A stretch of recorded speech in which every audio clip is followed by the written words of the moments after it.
Welcome to Daily Current Affair. Today is 20th of January 2023. The question is first Indian UT to completely shift to e-governance mode. मतलब कि जितने भी government के जो भी form भरे जाएंगे, जो भी एडमिनिस्ट्रेशन होगा, वो सारा का सारा इलेक्ट्रॉनिकली होगा। इलेक्ट्रॉनिकली मतलब थ्रू इंटरनेट होगा।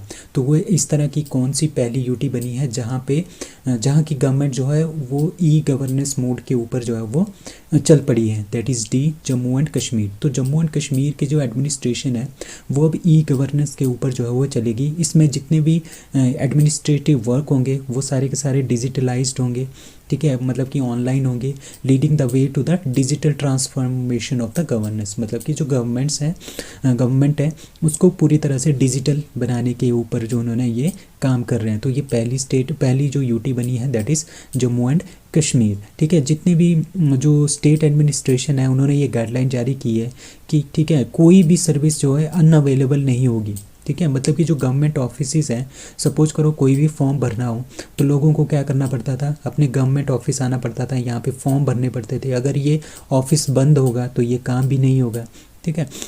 अब क्या होगा, अब सारे के सारे फॉर्म्स ऑनलाइन होंगे, ठीक है, ऑनलाइन होंगे, ठीक है। तो ऑनलाइन क्या करेंगे, तो कभी भी संडे के दिन, इवन छुट्टी के दिन भी वो फॉर्म्स वगैरह जो है वो भर सकते हैं। मतलब कि गवर्नमेंट ऑफिस के अंदर आने की उनको कोई भी ज़रूरत नहीं है। तो इस तरह की पहली जो यूटी बनी है that is Jammu and Kashmir. अब कुछ बात करते हैं जो डैम्स हैं जम्मू कश्मीर में। सबसे बड़ा जो डैम है वो है बगली हार डैम, जो कि हाइड्रो इलेक्ट्रिक डैम है, चिनाब रिवर के ऊपर है, ठीक है, और रामबन डिस्ट्रिक्ट में ये मौजूद है, ठीक है। और दूसरा Dulhasti dam hydro electric power plant है चिनाब रिवर के ऊपर और किश्तवाड़ ज़िले के अंदर। तीसरा जो चिनाब रिवर के ऊपर है वो सलाल, ये कंक्रीट का रॉकफिल डैम है, ठीक है, हाइड्रो इलेक्ट्रिक डैम है और चिनाब रिवर के ऊपर बना है, गोल गुलाबगढ़ में ये बना हुआ है। अब बात करते हैं जो ये नींबू बाजगू डैम है ना, ये इंडस रिवर के ऊपर बना है, ये लेह लद्दाख का है, ठीक है, लेह लद्दाख का हाइड्रो इलेक्ट्रिक प्रोजेक्ट है। और ये लेह का सबसे बड़ा और सबसे पुराना जो नींबू बाजगू डैम है ये लेह लद्दाख का डैम है। अब किशनगंगा डैम, ये हाइड्रो इलेक्ट्रिक पावर प्लांट है किशनगंगा एरिया में, किशनगंगा रिवर के ऊपर, ठीक है। उसके बाद क्या है, न्यू करेवा स्टोरेज जो यूसमर्ग डैम है वो इरिगेशन के लिए है, ठीक है, चदूरा में, ठीक है, इसको ज़्यादा याद रखने की ज़रूरत नहीं है। उसके बाद आता है पक्कलडुल डैम जो हाइड्रो इलेक्ट्रिक बेस्ड डैम है जो मरुसुदर रिवर के ऊपर है और किश्तवाड़ ज़िले के अंदर है। अब सेवा सेंट डैम है, ठीक है, हाइड्रो इलेक्ट्रिक डैम है और सेवा रिवर के ऊपर है और बशोली में ये बना हुआ है। अब उड़ी डैम है, उड़ी dam very very important dam है, उड़ी 2 डैम, ये कुछ दिन पहले ही इनका इनॉग्रेशन वगैरह भी चलता रहता है, यहाँ पे न्यूज़ में भी ये काफ़ी था। तो ये हाइड्रो इलेक्ट्रिक डैम है, ये झेलम रिवर के ऊपर है। तो मेन आपने याद रखने हैं चिनाब वाले, दूसरा ये इंडस रिवर के ऊपर, तीसरा ये झेलम वाला भी काफ़ी ज़्यादा इंपॉर्टेंट है, दैट इज़ उड़ी डैम जो कि उड़ी डिस्ट्रिक्ट में आता है। Which country is South Asia's weakest economy according to the World Bank report? अभी क्या हुआ है, वर्ल्ड बैंक की एक रिपोर्ट आई है जिसमें साउथ एशिया की जो सबसे वीकेस्ट इकोनॉमी है ना, सबसे कमज़ोर जो इकोनॉमी है वो है पाकिस्तान की, ठीक है। तो ये सी आंसर इसका है, ठीक है। इस रिपोर्ट में ये बोला है कि पाकिस्तान की जो इकोनॉमिक आउटपुट है वो बहुत ही ज़्यादा डिक्लाइन है, ठीक है। मतलब कि वहाँ पे जो भी इकॉनमी है वो बहुत ही ज़्यादा नीचे जा रही है, डाउनफॉल हो रहा है। इसकी वजह से क्या हो रहा है, इकॉनमी डाउन जा रही है, इसका मतलब ये हो रहा है कि जो फूड आइटम्स हैं उनके रेट बहुत ज़्यादा हाइक हो गए हैं। आटा, चावल, दाल वगैरह बहुत ज़्यादा यहाँ पे इनके रेट देखने को मिल रहे हैं, ठीक है। फोरकास्टिंग पाकिस्तान की जीडीपी की ग्रोथ जो है वो इम्प्रूव होने के चांसेस हैं 3.2% से 2024 तक, ये इस रिपोर्ट ने ये बोला है। नौ पाकिस्तान के जो फॉरेक्स रिजर्व हैं, ठीक है, आजकल आपको पता है कि पाकिस्तान के बहुत ज़्यादा बुरे हाल है, इकोनॉमिक क्राइसिस वहाँ पे बहुत ज़्यादा चल रहा है, जिसकी वजह से क्या है, इसके जो मेन रीजंस है ना, सबसे पहले तो एक रीज़न इसका ये है कि वहाँ पे बहुत ज़्यादा फ्लड्स आए थे, ठीक है। दूसरा इसका मेन रीज़न ये है कि वहाँ पे आतंकवाद, तो आपको पता ही है किस तरह से वहाँ पे चलता है, मतलब उनके वहीं पे कुछ लोग इस तरह के आतंकवादी तालिबान के थ्रू भी इनका ये चल रहा था, ठीक है। और इनके नंबर 3 में यहाँ पे पॉलिटिकल स्टेबिलिटी है। सबसे बड़ा जो रीज़न है ना वो पॉलिटिकल इंस्टेबिलिटी है। आज तक जितने भी प्रधानमंत्री वहाँ पे बने हैं उन्होंने किसी ने भी 5 साल का कार्यकाल पूरा नहीं किया है।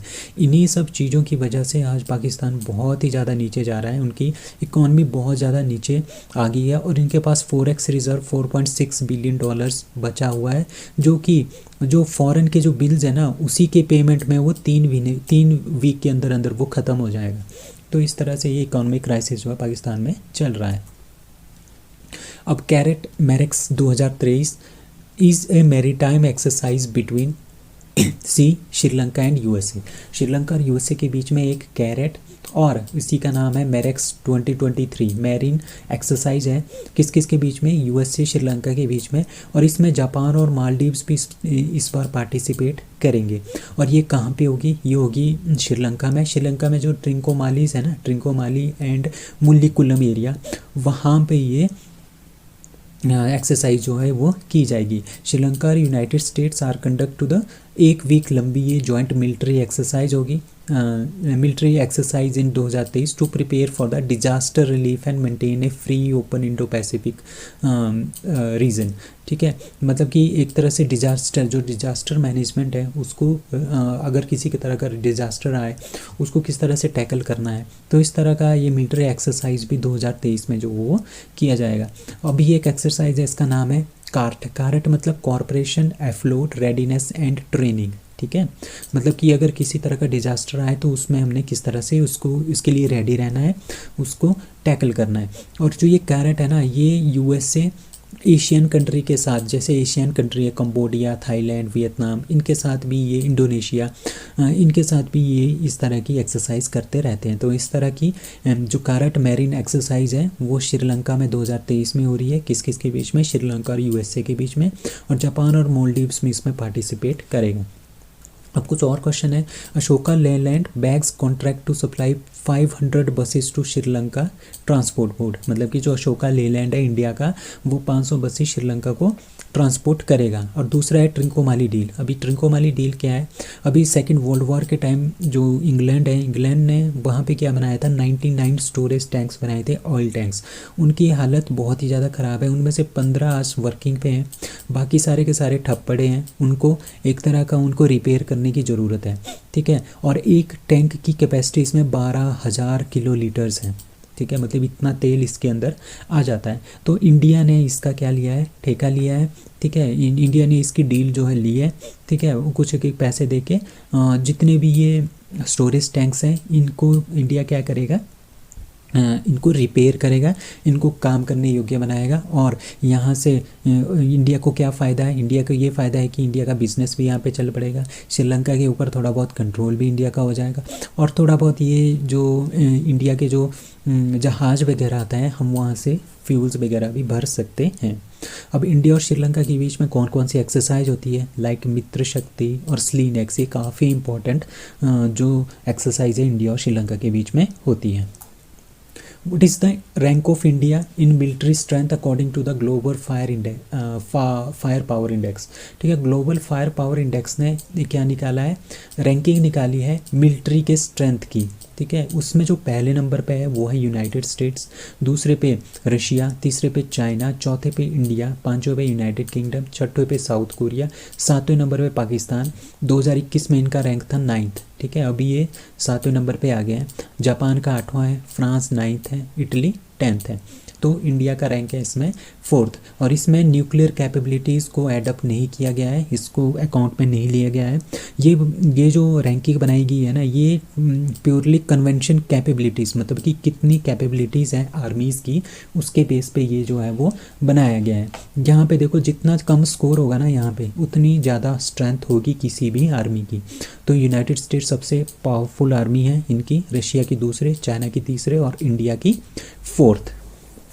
Now NCERT launched India's first national assessment regulator, जिसका नाम है दैट इज़ परख। सो परख नाम का एनसीईआरटी ने क्या किया है, परख नाम का एक नेशनल असेसमेंट रेगुलेटर जो है वो लॉन्च किया है। इसका मतलब क्या है, इसका मतलब होता है परफॉर्मेंस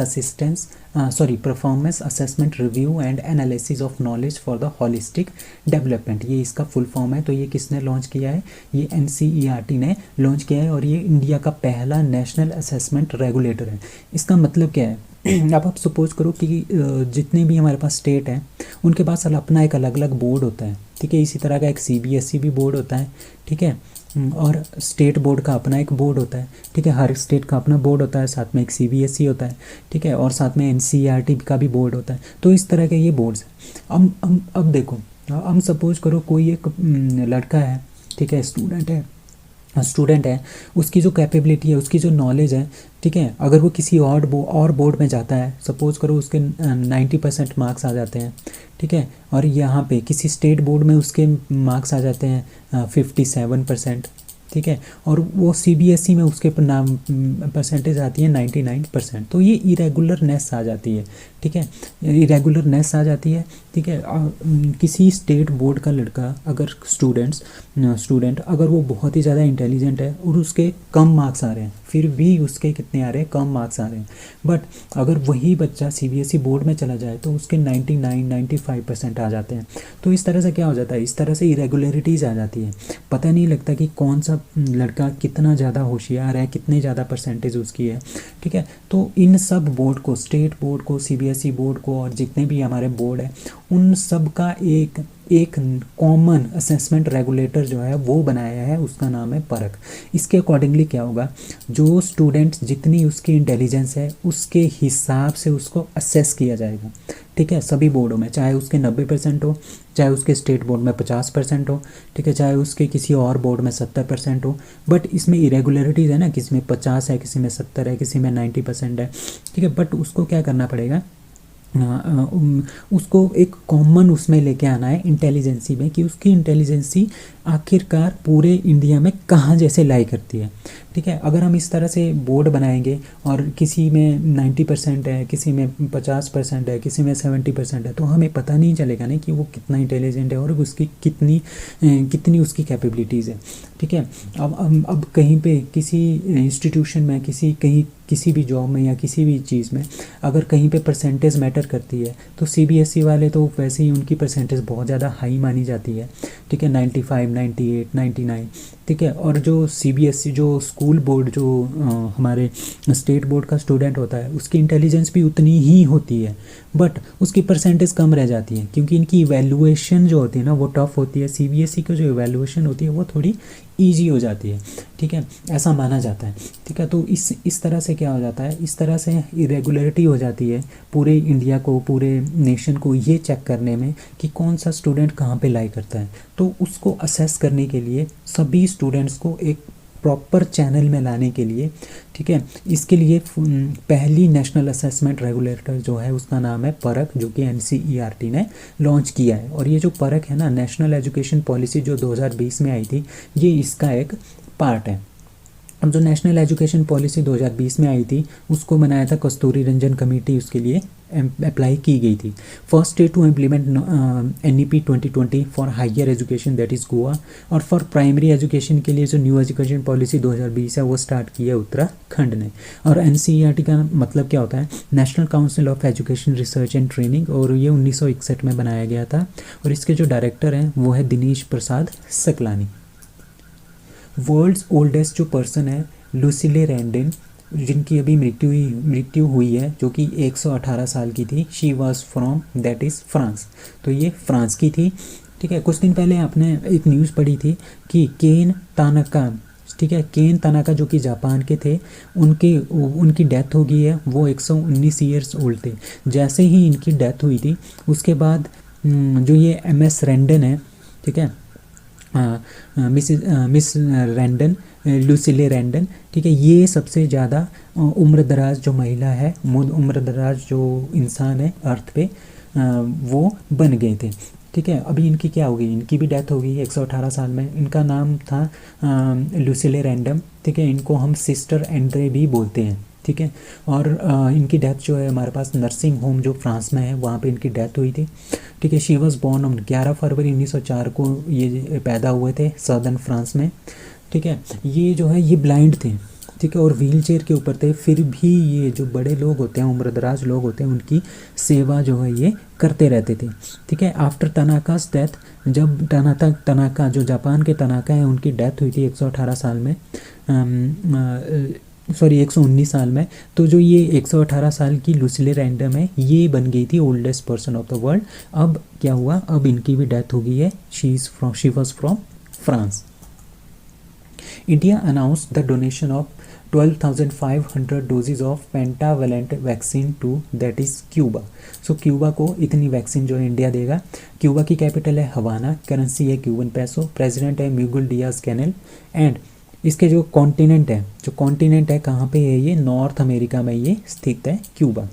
पढ़ो Pardesh scheme is related to that is a subsidy on education loans for overseas students for overseas studies for students of related to minority community, ठीक है। जो पढ़ो प्रदेश स्कीम है ना, ये माइनॉरिटीज़ जो स्टूडेंट्स हैं, माइनॉरिटी कम्युनिटी के जो स्टूडेंट्स हैं, अगर उनको ओवरसीज़ और कंट्रीज़ में पढ़ने के लिए जाना है, ठीक है, उसके लिए लोन प्रोवाइड करते थे और उनके लिए सब्सिडी लोन प्रोवाइड करते थे, और लोन के ऊपर सब्सिडी जो है वो दी जाती थी पढ़ो प्रदेश स्कीम के अंतर्गत। बट अब क्या हुआ, मिनिस्ट्री ऑफ माइनॉरिटी अफेयर्स उन्होंने क्या किया है, जो ये सब्सिडी है जो कि एजुकेशन लोन के ऊपर दी जाती थी इन स्टूडेंट्स को, माइनॉरिटी कम्युनिटीज़ के स्टूडेंट्स को, अगर उनको बाहर पढ़ना है, जो कि कैनरा बैंक देता था, वो सब्सिडी जो है इन्होंने अब क्या कर दी है, बंद कर दी है। इसका नाम है Padho Pardesh scheme. Which movie got golden Kailasa award in Ajanta Ellora film festival. जो अजंता एलोरा फिल्म फेस्टिवल है ये औरंगाबाद महाराष्ट्र में हो रहा था, ठीक है। ये 5 दिन का फिल्म फेस्टिवल है, ठीक है। इसमें जो बेस्ट मूवी मिला है गोल्डन कैलाशा अवार्ड, ठीक है, वो मिला है ननेरा मूवी को। ननेरा मूवी कहाँ की है, ये है राजस्थान की एक मूवी, ठीक है। उनको बेस्ट और इसी मूवी को बेस्ट डायरेक्टर अवार्ड भी मिला है, best screen play, best editing भी इसी को मिला है। जो ये अवार्ड है ये अनाउंस किया है एन विद्याशंकर ने, जो कि एक जूरी मेंबर है FIPRESCI के, मतलब federation of international della presso cinematography, the international federation of film critics in India. इस जो ये फिल्म फेस्टिवल हुआ है अजंता एलोरा फिल्म फेस्टिवल, इसमें जीतू कमल को क्या मिला है, बेस्ट एक्टर का अवार्ड मिला है for the Bengali film Aparajito, ठीक है। और बेस्ट फिल्म कौन सी है, नानेरा, ये है Rajasthani movie. So that's all for today, thank you.